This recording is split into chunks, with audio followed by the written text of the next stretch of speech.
दोस्तों नमस्कार। ये है मार्गदर्शन फॉर सिविल सर्विसेज। मैं अनुराग चौधरी। दोस्तों आज के प्रैक्टिस सेट में हम सॉल्व करेंगे उत्तर प्रदेश लोक सेवा आयोग द्वारा आयोजित जीआईसी प्रवक्ता परीक्षा के लिए महत्वपूर्ण सामान्य अध्ययन का प्रैक्टिस सेट संख्या 30, जिसमें हम सामान्य अध्ययन के पैटर्न के अनुरूप दोस्तों 40 प्रश्नों को सॉल्व करेंगे। ये वीडियो जीआईसी प्रवक्ता परीक्षा के साथ साथ गवर्नमेंट डिग्री कॉलेज प्रवक्ता, एलटी ग्रेड, यूपीपीसीएस प्रारंभिक परीक्षा, आरओ यानी समीक्षाधिकारी, सहायक समीक्षाधिकारी तथा उत्तर प्रदेश लोक सेवा आयोग और अधीनस्थ सेवा चयन आयोग द्वारा आयोजित अन्य परीक्षाओं के सामान्य अध्ययन खंड के लिए बहुत ही उपयोगी तथा महत्वपूर्ण है। तो आइए सॉल्व करते हैं आज का प्रैक्टिस सेट जीआईसी प्रवक्ता परीक्षा के लिए महत्वपूर्ण सामान्य अध्ययन का प्रैक्टिस सेट संख्या 30। दोस्तों आज का जो प्रैक्टिस सेट है इसका पहला प्रश्न देखते हैं, इतिहास से है। पहला प्रश्न है कि ब्राह्मी लिपि को सर्वप्रथम किसने पढ़ा था, यानी ब्राह्मी लिपि को पढ़ने में सर्वप्रथम किसे सफलता मिली थी। तो सही उत्तर है ऑप्शन डी, जेम्स प्रिंसेप। दोस्तों जेम्स प्रिंसेप ने 1837 में अशोक के अभिलेखों की ब्राह्मी लिपि को पढ़ने में सफलता प्राप्त की थी और अशोक की पहचान प्रियदर्शी के रूप में हुई थी। तो दोस्तों ब्राह्मी लिपि को सर्वप्रथम जेम्स प्रिंसेप ने 1837 में पढ़ने में सफलता प्राप्त की थी। अगला प्रश्न है दोस्तों, सूची 1 का सूची 2 से सुमेलन करना है। इसमें सूची 1 में राजा और सूची 2 में उनकी रानियों के नाम दिए गए हैं। देखिए यहाँ पर कर्णदेव की रानी जो हैं वो अवल्य देवी हैं, तो सीधे सीधे आपका मिल जाएगा। गयाकर्ण की रानी अल्हड़ देवी हैं, तो बी का तीसरा हो जाएगा। कोकल्ला द्वितीय, दोस्तों कोकल्ला द्वितीय की रानी गंगा देवी हैं और जय सिंह की रानी केलहड़ देवी हैं। तो इस प्रकार सही सुमेलन जो हो जाएगा वो हो जाएगा ऑप्शन ए, 1, 3, 4 और 2। अगला प्रश्न है दोस्तों, किस इतिहासकार ने दीन ए इलाही को धर्म कहा था। ऑप्शन है अबुल फजल, अब्दुल कादिर बदायूनी, नियामुद्दीन अहमद और उपर्युक्त में से कोई नहीं। तो आप जानते हैं दोस्तों अकबर ने दीन ए इलाही 1582 में स्थापित किया था और बदायूनी ने कहा कि धीरे धीरे अकबर इस्लाम से दूर हो गया है। उसने हिंदू, ईसाई, पारसी आदि धर्मों के आचार्य को बुलाकर एक धर्म की स्थापना की जिसका नाम दीन ए इलाही रखा। बीरबल इस धर्म को अपनाने वाला एकमात्र हिंदू था। तो सही उत्तर है ऑप्शन बी, बदायूनी ने दीन ए इलाही को धर्म कहा था। अगला प्रश्न है दोस्तों, सूची 1 का सूची 2 के साथ सुमेलन करना है। यहाँ पर देखिए दोस्तों 1556 में अकबर का राज्यारोहण हुआ था, तो यहाँ ए का पांचवा हो जाएगा। ए का पांचवा हो जाएगा 1556 में दोस्तों। ए का मतलब अकबर का राज्यारोहण हुआ था। सन 1600 ईस्वी में ईस्ट इंडिया कंपनी को जो है अधिकार पत्र मिला था। 1680 में शिवाजी का देहांत हुआ था दोस्तों और 1739 में नादिर शाह का दिल्ली पर कब्जा हुआ था। तो डी का दूसरा हो जाएगा। तो सही उत्तर क्या हो जाएगा? सही उत्तर आपका हो जाएगा दोस्तों सी, ए का पांचवा, बी का दूसरा, सी का पहला और डी का चौथा। अगला प्रश्न है कि 1921 का मोपला विद्रोह कहाँ हुआ था, आपको बताना है। इसमें ऑप्शन है कश्मीर, BNWFP, केरल या असम। तो सही उत्तर है 1921 का मोपला विद्रोह केरल के मालाबार जिले में हुआ था। तो सही उत्तर है दोस्तों मोपला विद्रोह केरल में हुआ था और ये प्रारंभ में एक किसान आंदोलन था। ये अंग्रेजी हुकूमत के विरुद्ध था। महात्मा गांधी, शौकत अली, मौलाना अबुल कलाम आज़ाद जैसे नेताओं का सहयोग इस आंदोलन को मिला था। अगला प्रश्न है दोस्तों, किस कांग्रेस अधिवेशन ने 1905 ईस्वी में बंगाल में स्वदेशी तथा बहिष्कार आंदोलन चलाने का समर्थन किया था। ऑप्शन है आपके कलकत्ता अधिवेशन, बेलगांव अधिवेशन, कराची या फिर बनारस अधिवेशन। तो सही उत्तर है बनारस अधिवेशन। दोस्तों 19 जुलाई 1905 को सरकार ने विभाजन की रूपरेखा तैयार की और 20 जुलाई को विभाजन की घोषणा कर दी, जिसके परिणाम स्वरूप 7 अगस्त 1905 को कलकत्ता के टाउन हॉल में स्वदेशी आंदोलन की घोषणा की गई। विदेशी वस्तुओं के बहिष्कार का प्रस्ताव पास किया गया और 1905 में बनारस में हुए अधिवेशन की अध्यक्षता करते हुए गोपाल कृष्ण गोखले ने भी स्वदेशी और बहिष्कार आंदोलन का समर्थन किया था। अगला प्रश्न है दोस्तों, मुस्लिम लीग का प्रथम अधिवेशन कहाँ हुआ था। ऑप्शन है आपके ढाका, कलकत्ता, लाहौर या कराची में। तो आप जानते हैं दिसंबर 1906 में आगा खां के नेतृत्व में ढाका में अखिल भारतीय मुस्लिम लीग का जो है स्थापना हुई थी और इसका पहला अधिवेशन 1907 में कराची में संपन्न हुआ था। तो सही उत्तर है मुस्लिम लीग का पहला अधिवेशन कराची में 1907 में संपन्न हुआ था। अगला प्रश्न है दोस्तों, गांधी इरविन समझौते में किसने मध्यस्थ की भूमिका अदा की थी, आपको बताना है। तो सही उत्तर है गांधी इरविन जो है समझौते में दोस्तों तेज बहादुर सप्रू, टीबी सप्रू ने मध्यस्थ की भूमिका अदा की थी। तो बहुत ही महत्वपूर्ण है तेज बहादुर सप्रू और एम आर जयकर के प्रयत्नों से गांधी जी और लॉर्ड इरविन के मध्य 17 फरवरी से दिल्ली में वार्ता आरंभ हुई और 5 मार्च 1931 को एक समझौते पर हस्ताक्षर हुए जिसको गांधी इरविन पैक्ट या दिल्ली पैक्ट के नाम से जाना जाता है। अगला प्रश्न है दोस्तों, ब्रिटिश सरकार के किस अधिनियम ने पहली बार भारत में शिक्षा के लिए 1 लाख रुपए दिए थे? तो सही उत्तर है 1813 का चार्टर एक्ट। दोस्तों 1813 के चार्टर एक्ट में भारतीयों की शिक्षा के लिए, भारतीय साहित्य के पुनरुत्थान और स्थानीय विद्वानों के प्रोत्साहन के लिए और विज्ञान की उन्नति के लिए 1 लाख रुपए दिए गए थे। अगला प्रश्न है कि यदि भारत संघ के एक नए राज्य का सृजन करना हो तो संविधान की निम्नलिखित अनुसूचियों में से किस एक को अवश्य संशोधित किया जाएगा, आपको बताना है। तो सही उत्तर है दोस्तों नए राज्य कोई अगर जो सृजन होता है तो पहली अनुसूची में अवश्य ही संशोधन किया जाएगा। अगला प्रश्न है किसने कहा है कि भारत एक अर्ध संघात्मक राज्य यानी क्वासी फेडरल स्टेट है? तो सही उत्तर है दोस्तों भारत एक अर्ध संघात्मक राज्य है। ये केसी वीयर का कथन है। डीडी बसु का कहना है कि भारत का संविधान एकात्मक और संघात्मक का मिश्रण है। तो केसी वीयर ने भारत के संविधान को अर्ध संघात्मक कहा है, जबकि डीडी बसु जो दुर्गादास बसु अपने यहाँ के महत्वपूर्ण भारतीय संविधान विशेषज्ञ और लेखक रहे हैं, उनका कहना है कि भारत का संविधान एकात्मक और संघात्मक का मिश्रण है। अगला प्रश्न है दोस्तों, हाल में राष्ट्रीय कार्यक्रम और परियोजना प्रबंधन नीति प्रारूप का शुभारंभ किसके द्वारा किया गया है? ऑप्शन है नीति आयोग, भारतीय गुणवत्ता परिषद, वित्त आयोग या नीति आयोग एवं भारतीय गुणवत्ता परिषद के संयोग से। तो सही उत्तर है ऑप्शन डी, नीति आयोग और भारतीय गुणवत्ता परिषद के संयोग से दोस्तों ये राष्ट्रीय कार्यक्रम और परियोजना प्रबंधन नीति प्रारूप का शुभारंभ हुआ था।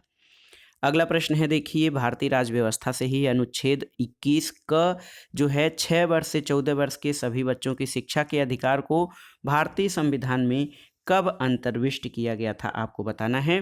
तो सही उत्तर है 86वां संविधान संशोधन 2002 के द्वारा।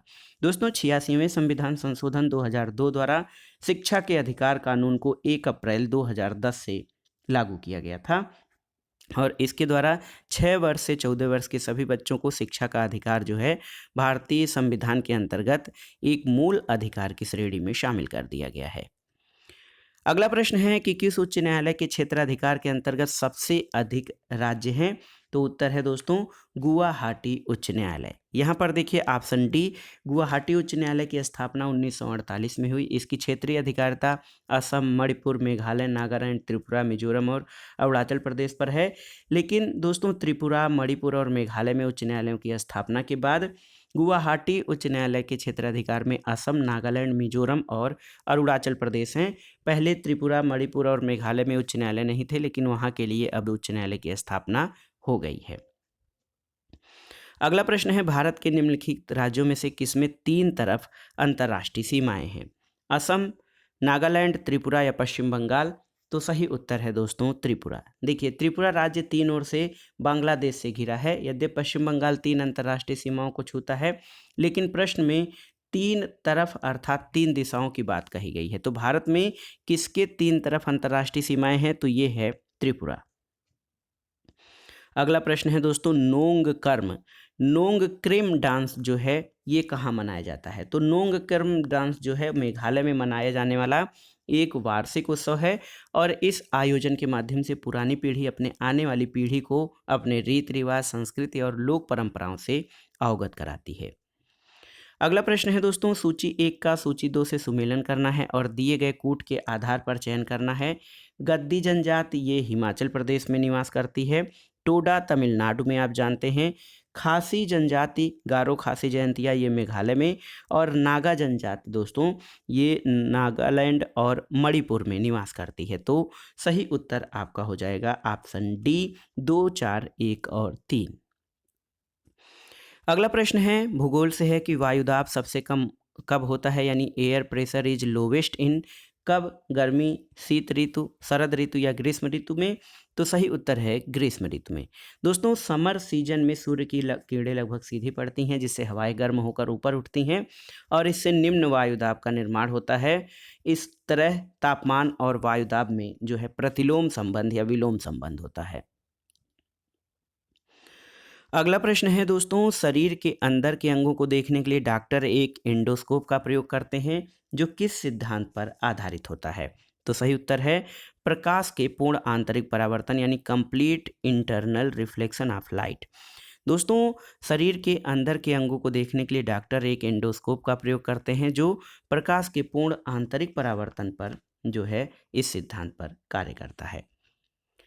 अगला प्रश्न देखते हैं दोस्तों, पानी का पीएच मान कितना होता है। तो शुद्ध पानी का पीएच मान 7 होता है दोस्तों, और सामान्यतः जल का पीएच मान की निर्धारित सीमा 6.5 से 8.5 के बीच मानी जाती है, जिसमें 7 से कम पीएच मान वाले जल को कठोर जल माना जाता है, और ये 7 से कम वाले पीएच मान को अम्लीय जल, और 7 से अधिक पीएच मान वाले जल को क्षारीय जल कहा जाता है। अगला प्रश्न है, शरीर का तापक्रम नियंत्रित करता है क्या। तो सही उत्तर है दोस्तों, शरीर का तापक्रम नियंत्रित करने में हाइपोथैलेमस, देखिए बहुत ही महत्वपूर्ण है दोस्तों, शरीर का तापमान नियंत्रित करने के लिए जो है हाइपोथैलेमस की भूमिका बहुत ही महत्वपूर्ण होती है। ये ऑप्शन बी आपका सही है। अगला प्रश्न है दोस्तों, निम्नलिखित में से कौन सा जल को जीवाणु मुक्त करने के लिए प्रयोग होता है। ओजोन, क्लोरीन डाइऑक्साइड, क्लोरोमेन या उपर्युक्त सभी। तो सही उत्तर है ऑल ऑफ द एबव। दोस्तों जल को जीवाणु मुक्त करने में उपर्युक्त सभी जो हैं ये महत्वपूर्ण या उपयोगी होते हैं। तो ओजोन, क्लोरीन डाइऑक्साइड और क्लोरोमीन, ये तीनों पदार्थों का उपयोग जल को जीवाणु रहित करने में किया जाता है। अगला प्रश्न करेंट अफेयर से है, महत्वपूर्ण है, नोबेल शांति पुरस्कार 2020 से किसे सम्मानित किया गया है। तो सही उत्तर है विश्व खाद्य कार्यक्रम या वर्ल्ड फूड प्रोग्राम। दोस्तों 2020 का नोबेल सम्मान विश्व खाद्य कार्यक्रम को दिया गया। 1961 में विश्व खाद्य कार्यक्रम की स्थापना एक अंतर सरकारी संगठन और संयुक्त राष्ट्र की प्राथमिक एजेंसी के रूप में की गई। ये वर्ष 2030 तक भुखमरी के उन्मूलन के लिए संधाड़ी विकास लक्ष्य 2 को प्राप्त करने की ओर कार्यरत है। अगला प्रश्न है दोस्तों, वैश्विक ताप की वृद्धि के लिए निम्न में से कौन सी गैस का योगदान अधिकतम है। तो आप जानते हैं कार्बन डाइऑक्साइड गैस को ग्रीन हाउस गैस कहा जाता है, और ग्लोबल वार्मिंग में कार्बन डाइऑक्साइड की भूमिका बहुत ही महत्वपूर्ण है। अगला प्रश्न है दोस्तों, समुद्री खरपतवार निम्नलिखित में से किसके महत्वपूर्ण स्रोत होते हैं।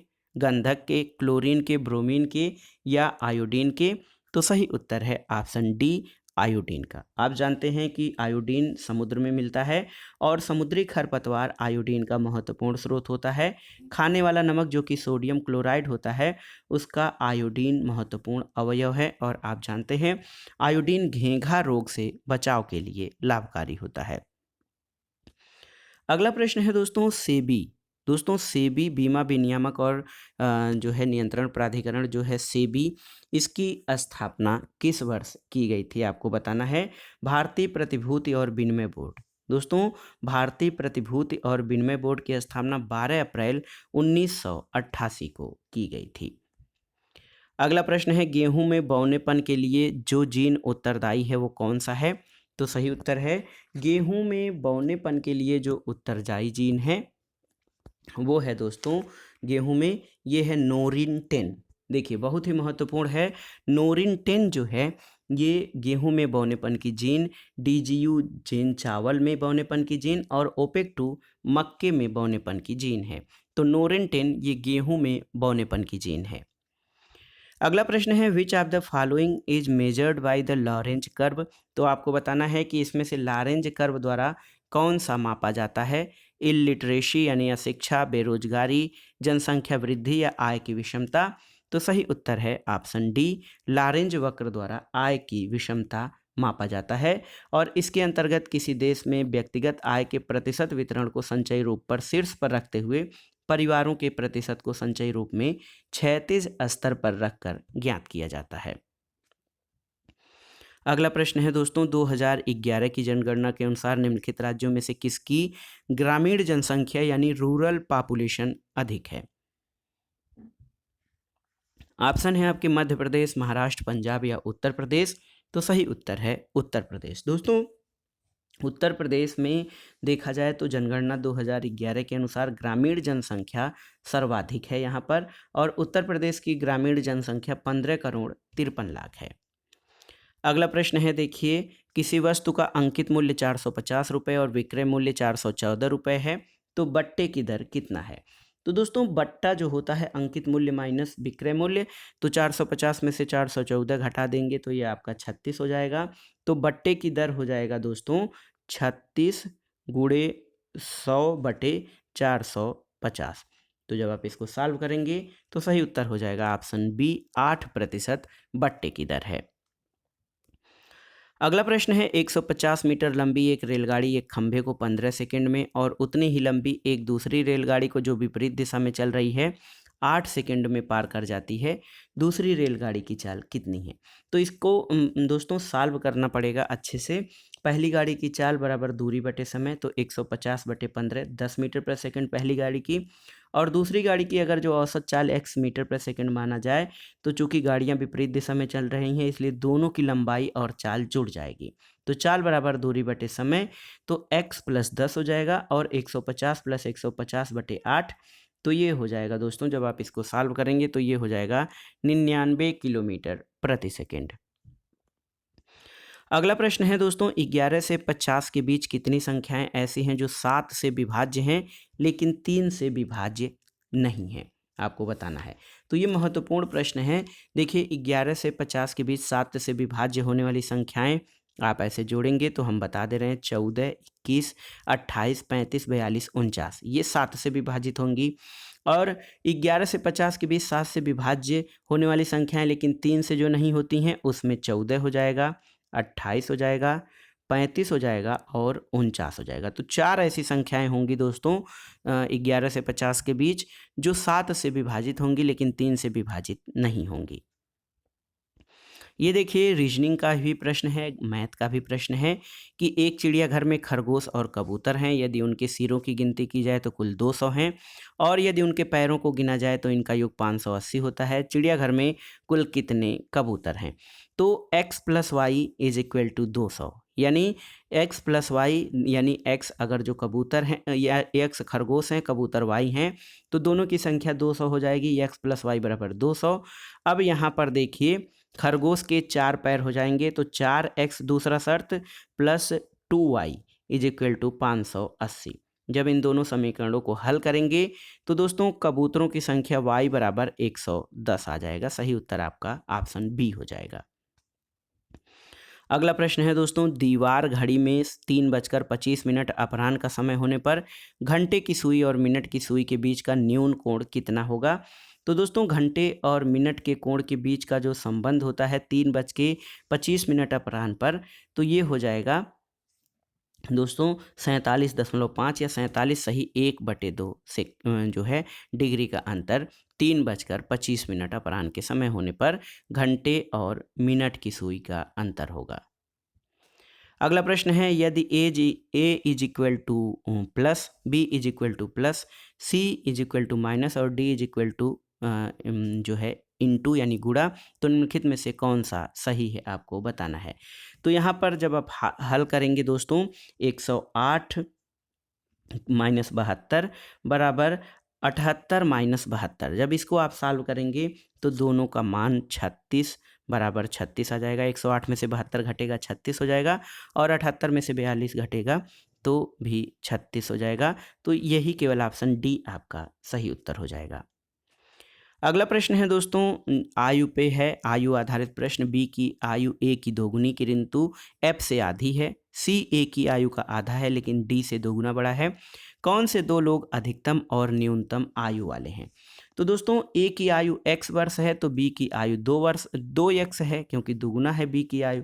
अब f की आयु 4x है, c की आयु x/2 है, d की आयु x/4 है। तो अधिकतम आयु f की हो जाएगी और न्यूनतम आयु d की। तो सही उत्तर है ऑप्शन बी, आपका सही उत्तर हो जाएगा। अगला प्रश्न है, सूर्योदय के बाद राज और अजय एक दूसरे की तरफ आ रहे हैं। यदि राज की परछाई उसके बाईं तरफ बनती हो तो अजय किस दिशा में जा रहा है। दोस्तों आप जान रहे हैं कि सूर्य की दिशा जिधर होगी राज की परछाई उसके विपरीत दिशा में पड़ेगी। तो अजय दक्षिण दिशा में जा रहा है, क्योंकि राज की परछाई उसके बाईं तरफ बनती है तो वो दक्षिण दिशा में जा रहा है। तो सही उत्तर ऑप्शन डी हो जाएगा। अगला प्रश्न है दोस्तों, प्रसिद्ध बांसुरी वादक हरिप्रसाद चौरसिया का जन्म कहाँ हुआ था, आपको बताना है। तो सही उत्तर है, प्रसिद्ध बांसुरी वादक हरिप्रसाद चौरसिया का जन्म लोकनाथ प्रयागराज में उत्तर प्रदेश में जो है यहाँ पर हुआ था। तो याद रखिएगा, ये हरिप्रसाद चौरसिया विश्वविख्यात बांसुरी वादक रहे हैं और इनका जन्म लोकनाथ इलाहाबाद में हुआ था। अगला प्रश्न है दोस्तों, स्वतंत्र भारत में उत्तर प्रदेश के प्रथम विधानसभा अध्यक्ष कौन थे, आपको बताना है। तो दोस्तों स्वतंत्र भारत में उत्तर प्रदेश के प्रथम विधानसभा अध्यक्ष पुरुषोत्तम दास यानी पी.डी. टंडन थे और इनका कार्यकाल 31 जुलाई 1937 से 10 अगस्त 1950 था। अगला प्रश्न और इस प्रैक्टिस सेट का आखिरी प्रश्न है, टीवी चैनलों की टीआरपी प्रणाली की समीक्षा के लिए किसकी अध्यक्षता में एक समिति गठित की गई थी। तो सूचना और प्रसारण मंत्रालय ने टीवी चैनलों की वर्तमान टीआरपी टेलीविजन रेटिंग पॉइंट के मूल्यांकन करने के लिए नवंबर 2020 में प्रसार भारती के सीईओ शशि एम वेम्पति की अध्यक्षता में 4 सदस्यीय कमेटी का गठन किया है। तो टीआरपी प्रणाली की समीक्षा के लिए दोस्तों शशि एस वेम्पति की अध्यक्षता में एक समिति गठित की गई। तो ये था दोस्तों आज का प्रैक्टिस सेट। जीआईसी प्रवक्ता परीक्षा के लिए सभी अभ्यर्थियों के लिए अनिवार्य सामान्य अध्ययन का प्रैक्टिस सेट, जो आपके आगामी परीक्षा के लिए बहुत ही उपयोगी है। दोस्तों ये प्रैक्टिस सेट जीआईसी प्रवक्ता परीक्षा के सामान्य अध्ययन के साथ साथ गवर्नमेंट डिग्री कॉलेज प्रवक्ता, यूपीपीसीएस प्रारंभिक परीक्षा, आरओ लोअर पीसीएस आदि के लिए बहुत ही उपयोगी है। दोस्तों ये प्रैक्टिस सेट आप सॉल्व कर लीजिएगा, कोई भी प्रश्न कठिन लगे उनको अलग से नोट कर लीजिएगा और किसी प्रकार की समस्या या परेशानी के आने पर हमें कमेंट बॉक्स में ज़रूर लिखिएगा। वीडियो देखने के लिए धन्यवाद दोस्तों, नमस्कार।